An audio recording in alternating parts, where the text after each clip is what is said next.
Hello friends, I am Monal Gupta. चलिए आज हम बात कर रहे हैं पोस्ट ऑफिस स्कीम्स के बारे में। पोस्ट ऑफिस स्कीम्स सबने ही सुना होगा, नाम से ही समझ आ रहा है। पोस्ट ऑफिस के अंदर जो भी हमें सेविंग स्कीम्स अवेलेबल है उनको पोस्ट ऑफिस स्कीम्स कहा जाता है।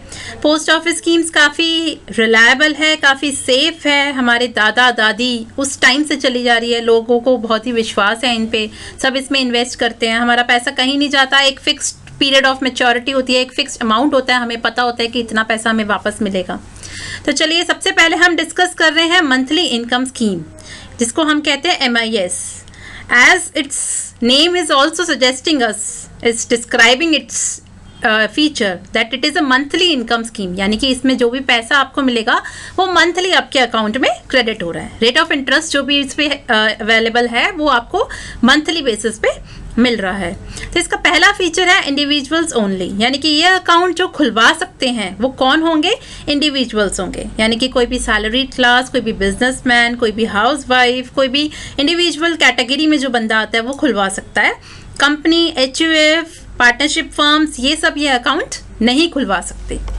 सेकेंड फीचर है इसका इंटरेस्ट रेट। इंटरेस्ट रेट जो है वो है 7.3% पर एनम, यानी कि इसके ऊपर जो ब्याज दर लागू होती है, जो आपके अकाउंट में इंटरेस्ट आएगा वो आपको मिल रहा है 7.3% पर एनम, और वो आपके अकाउंट में मंथली आएगा। जो अकाउंट में आएगा वो कौन से अकाउंट में आएगा? Interest goes to post office saving account, यानी कि पोस्ट ऑफिस में आपका एक अकाउंट खुलता है, जैसे बैंक में सेविंग अकाउंट खुलता है वैसे पोस्ट ऑफिस में एक बैंक अकाउंट खुलता है, बैंक अकाउंट की तरह। उस अकाउंट में आपका हर महीने की महीने इंटरेस्ट क्रेडिट होता रहेगा, आपके अकाउंट में आता रहेगा। इंटरेस्ट इज फुल्ली टैक्सेबल, यानी कि जो भी इंटरेस्ट आपके अकाउंट में आ रहा है वो किस कैटेगरी में आता है? टैक्सेबल कैटेगरी में आता है। इंटरेस्ट आपका टैक्सेबल है। No TDS। नो TDS का मतलब है आपको TDS नहीं कटेगा उस इंटरेस्ट पे। इंटरेस्ट आपका TDS कटे बिना आपके अकाउंट में आएगा। जब आप अपनी रिटर्न भरेंगे, गवर्नमेंट को आप अपनी इनकम शो करेंगे, तो उसमें आपको ये इंटरेस्ट दिखा के उसके ऊपर जो भी टैक्स बनता है आपको पे करना है। Interest is taxable but the post office will not deduct TDS on it. Interest rate की मैंने आपको बात करी ली, 7.3% पर एनम मिल रहा है। No ATC deduction. ATC deduction आप लोगों को पता ही होगा। ATC डिडक्शन होती है, हमें इनकम टैक्स एक्ट में अपनी टैक्सेबल इनकम को अगर कम करना होता है तो 1.5 लाख तक की ATC सेक्शन के अंदर हम डिडक्शन ले सकते हैं। अगर हमने पैसा इन्वेस्ट किया हो ATC के अंदर तो 1.5 लाख की हमें छूट मिल जाती है, रिबेट मिल जाती है। कहाँ पे वो पैसा इन्वेस्ट होता है? जैसे कि PPF है, LIC है, म्यूचुअल फंड्स में आजकल ELS स्कीम्स बहुत अच्छी आ गई हैं, उसमें हमने वो पैसा इन्वेस्ट किया है तो हम अपनी टैक्स सेविंग अप्रोच ले सकते हैं। 1.5 लाख तक हम अपना पैसा बचा सकते हैं, टैक्सेबल इनकम कम कर सकते हैं। तो उसमें अगर आपको पैसा इन्वेस्ट करना है तो ये स्कीम में अगर इन्वेस्ट करेंगे पैसा तो वो डिडक्शन नहीं मिलेगी। उस डिडक्शन के लिए आपको किसी और चीज़ में पैसा इन्वेस्ट करना पड़ेगा। Maximum limit is 4.5 lakh. इसका मतलब है कि जो अमाउंट आप जमा करा सकते हो इस अकाउंट में उसकी एक लिमिट है, 4.5 लाख से ऊपर आप नहीं जा सकते।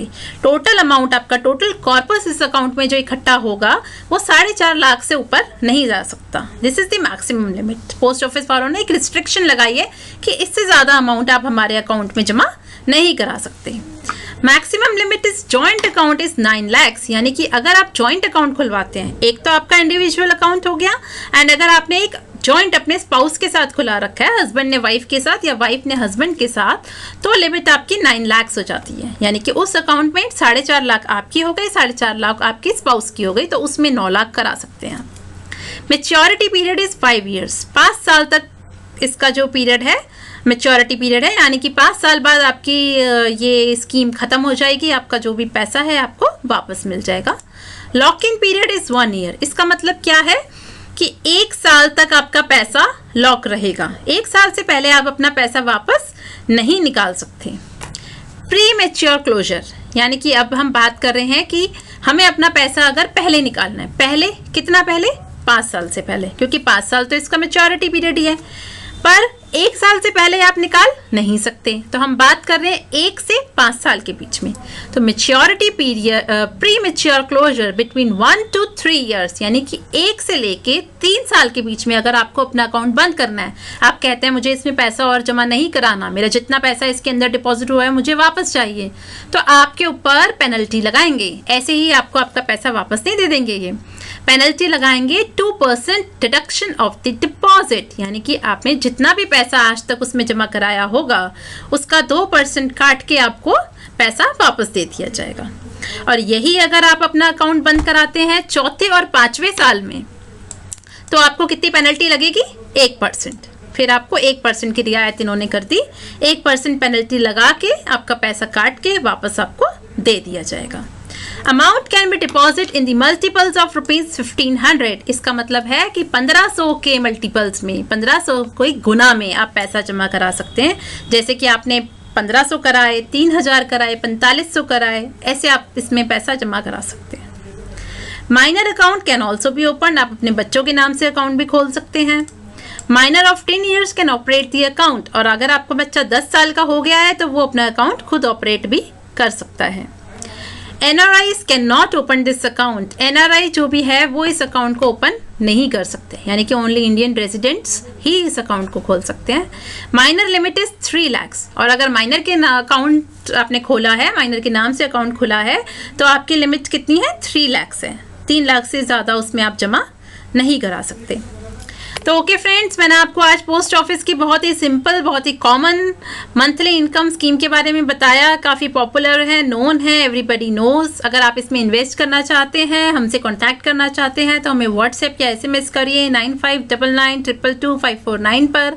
आप हमसे वॉइस कॉल पे बात करना चाहते हैं तो 9810398903 is our number, and we are available on our website also www.ngfinserv.com। Thank you.